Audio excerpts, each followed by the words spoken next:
Guys, try this coffee combo. I highly suggest that you try it. It's so freaking good. Who cares about pumpkin spice? Get into the holiday. What's up, you guys? Good morning.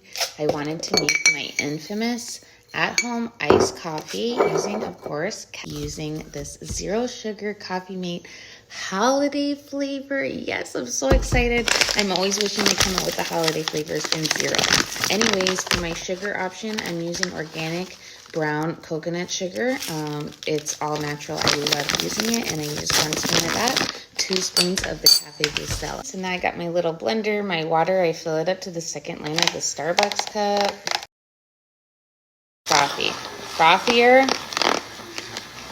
There we go, you guys. A frothy AF, love it. Getting that foam. Now we're gonna use this amazing holiday flavor that I found at Publix, 2 for $8. In the holiday flavor, I'm gonna be buying this all season long. I wish they sold it year round.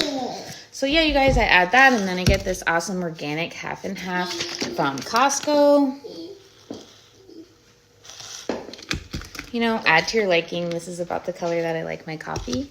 Okay, next step is ice, of course, for the iced coffee. Pop it all the way up to the top. Guys, best part about the Starbucks cup is the Starbucks top. Cheers. Wow. So fire. If you guys try this coffee combo, I highly suggest that you try it. It's so freaking good. Who cares about pumpkin spice? Get into the holiday. Okay, Merry Christmas. Merry Christmas. Ho, ho, ho.